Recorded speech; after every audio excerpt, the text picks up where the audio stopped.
sous un ciel bleu agrémenté de nuages très agréables. Découvrez l'histoire et l'architecture de l'abbatiale de Saint-Mangran. Nous aurons 8 points à définir et avec ce pas à pas, rentrer dans l'histoire de cet édifice classé monument historique dans son ensemble et des éléments qu'il compose. Nous commençons donc par le numéro 1, l'entrée. Nous voici devant la porte d'entrée principale de l'abbatiale. Au premier coup d'œil, remarquez à quel point ce monument est massif et imposant. Les 2 piliers au mur sont des contreforts. Ils représentent un élément typique de l'architecture romane. Attardez-vous devant la porte d'entrée. Celle-ci est orientée côté est de l'église, ce qui fait de cette abbatiale un édifice religieux désorienté.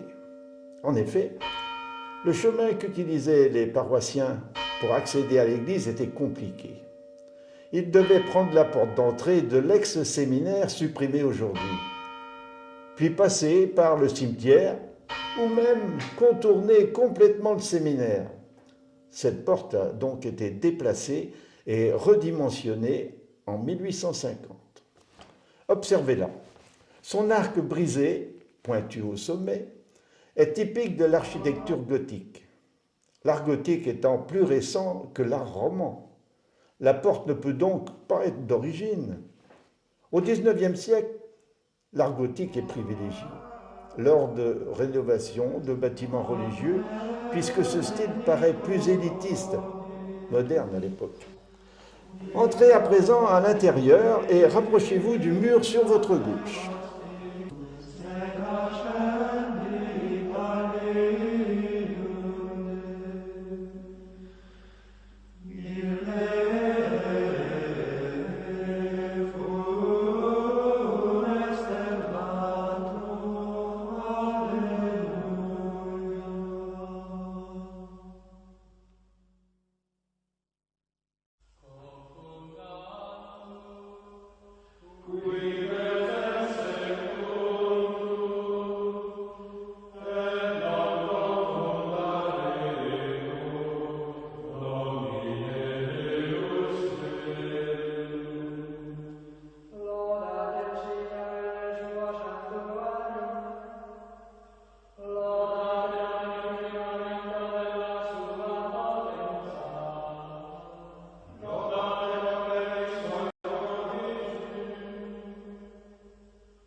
Le mur sud du XIIe siècle, ce mur, situé au sud de la nef, est très ancien. Il date de la fin du XIe, début XIIe. Longtemps camouflé par des balustrades en bois, il a ainsi pu être magnifiquement conservé tel que vous l'observez aujourd'hui.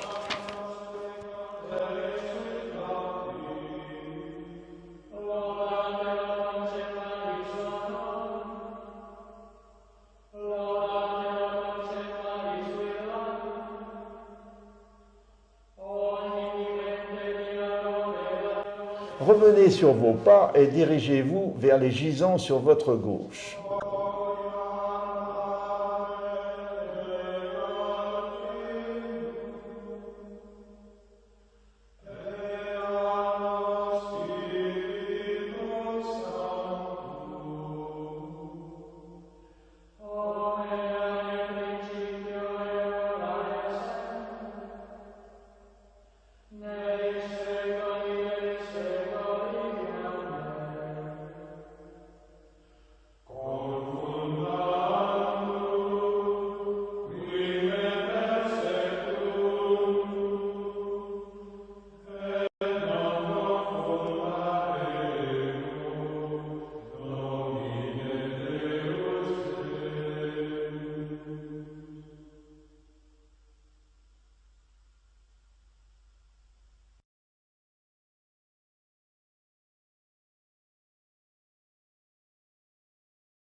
Nous sommes donc au numéro 3, les gisants.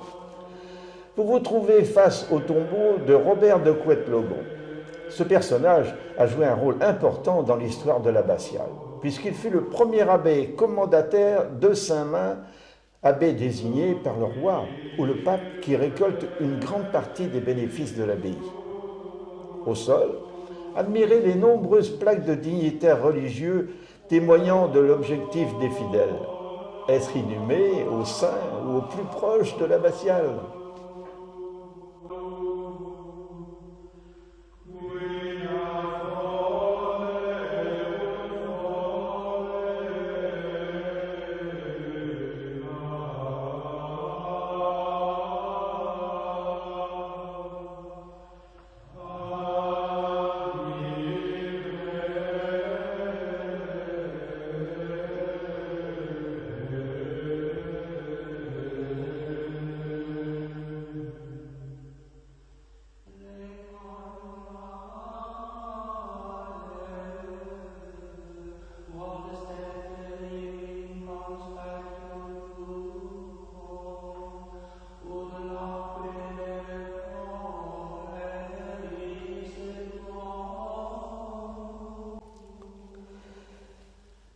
Nous sommes au numéro 4 et déplacez-vous jusqu'à la chapelle de la Vierge, chapelle nord. La chapelle de la Vierge, sur les côtés de ce chœur, observez les rétables. Ces immenses œuvres sont composées habituellement d'un tableau central, de volets peints sur les côtés et de statues. Le rétable avec le Christ au milieu n'est pas complet. À la place du Christ, un tableau était initialement présent.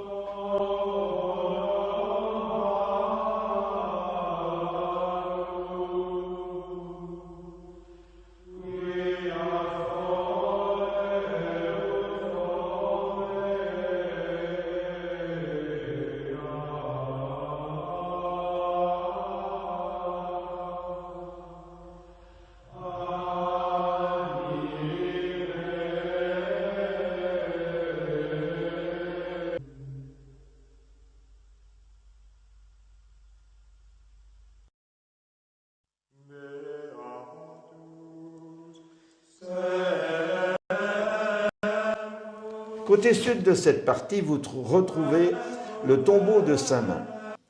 Il est reconnaissable à la crosse présentée sur la pierre tombale. Saint-Main ou Méven fonda quelques années avant l'an 600 le monastère de Saint-Jean de Gaël, qui fut détruit par les Normands et reconstruit en ce lieu qui a pris le nom de Saint-Main-le-Grand.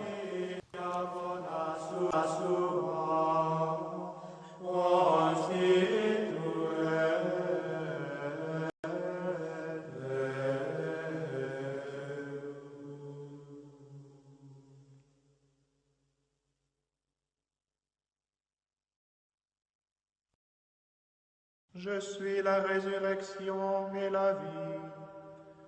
Qui croit en moi, même s'il meurt, vivra. Ego sum, resurrectione vita. Avancez jusqu'au chœur. Nous sommes dans le numéro 5, donc le chœur. Le chœur de l'abbatiale est unique en son genre. Placez-vous au centre et prenez le temps de l'observer. Il n'est pas situé dans l'axe de la nef. Au-dessus de celui-ci, levez les yeux et observez les arcs qui se croisent au milieu.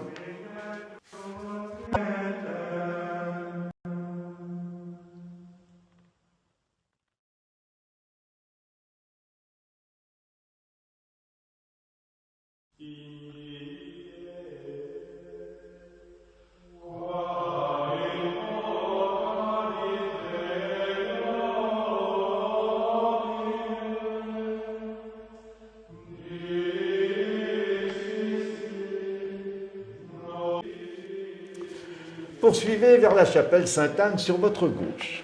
Nous sommes dans le numéro 6, chapelle Sainte-Anne.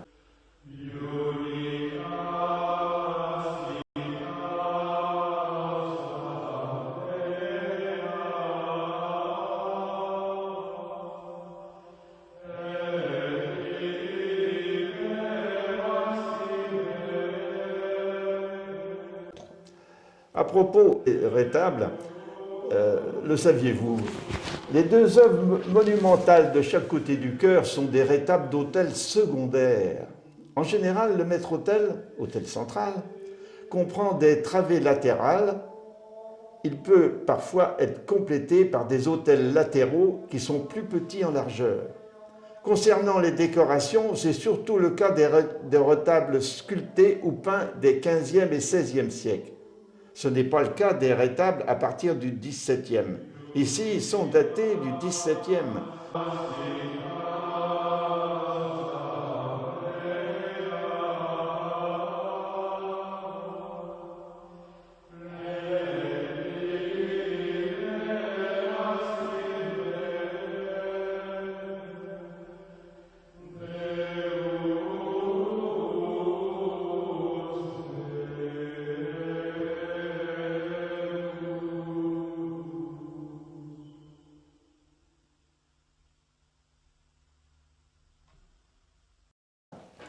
Levez les yeux vers la partie haute du vitrail. Vous apercevez un morceau de couleur sur lequel on distingue un blason. Cette armoirie de couleur azur et or appartient à Pierre Mauclerc. Intéressez-vous aux détails sur la partie haute à gauche. Des hermines bretonnes sont mises en avant. Ces détails témoignent de son histoire. Lors de son mariage avec Alix de Thouars en 1213, il devient duc de Bretagne et intègre l'hermine sur ses armes.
La porte sur votre gauche mène à la chapelle du paradis, lieu de votre prochaine découverte. Nous sommes dans le numéro 7, la chapelle du paradis.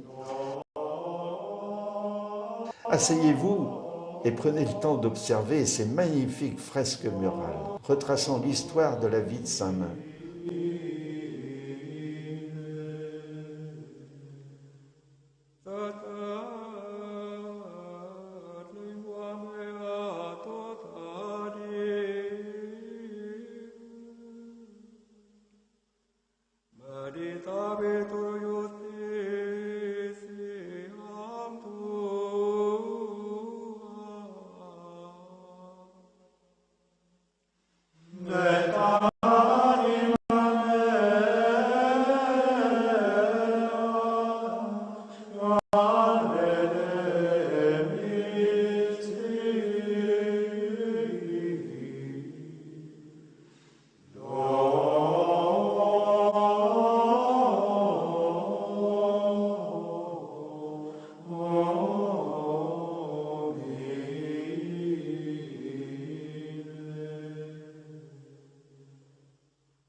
L'interprétation de ces fresques se fait depuis la chapelle Sainte-Anne jusqu'au vitrail.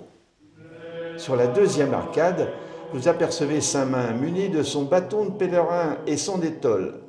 Il fait apparaître une source d'eau pour les besoins de sa fondation.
À propos de la chapelle du paradis, le saviez-vous?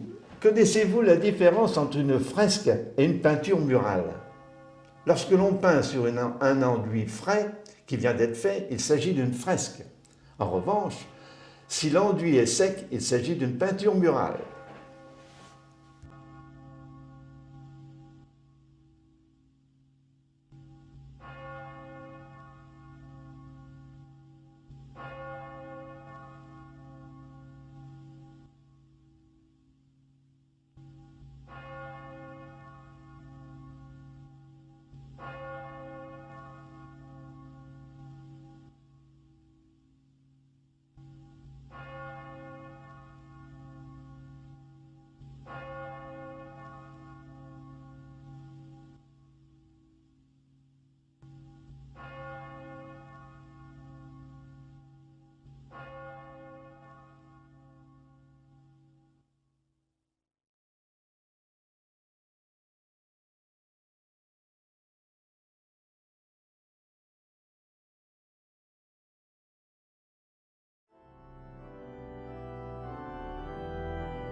Bénissez Dieu, chantez sa gloire.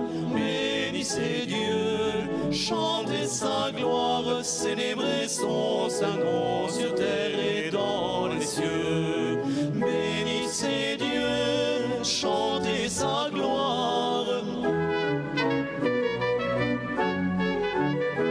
Célébrez son saint nom sur terre et dans les cieux.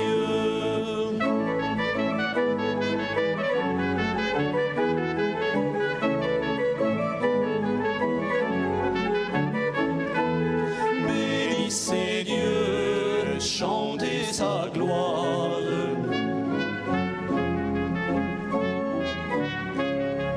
Bénissez Dieu, chantez ses sons. Sortez de l'abbatiale Passez par le cimetière et observez le clocher situé à l'ouest de l'édifice. Quelle belle image! Battez tambour, sonnez trompette, battez tambour, sonnez trompette.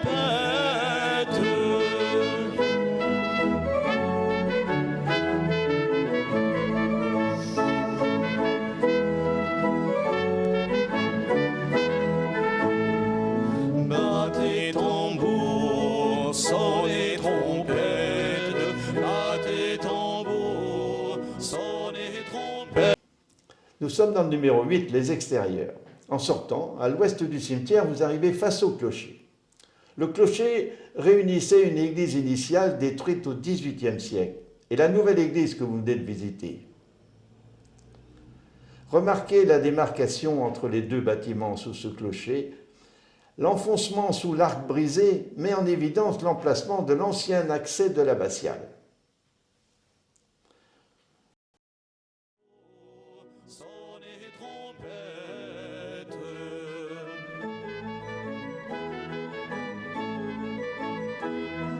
N'annoncez plus la guerre, annoncez son amour. N'annoncez plus la guerre, annoncez son amour. Battez tambour, sonnez trompette.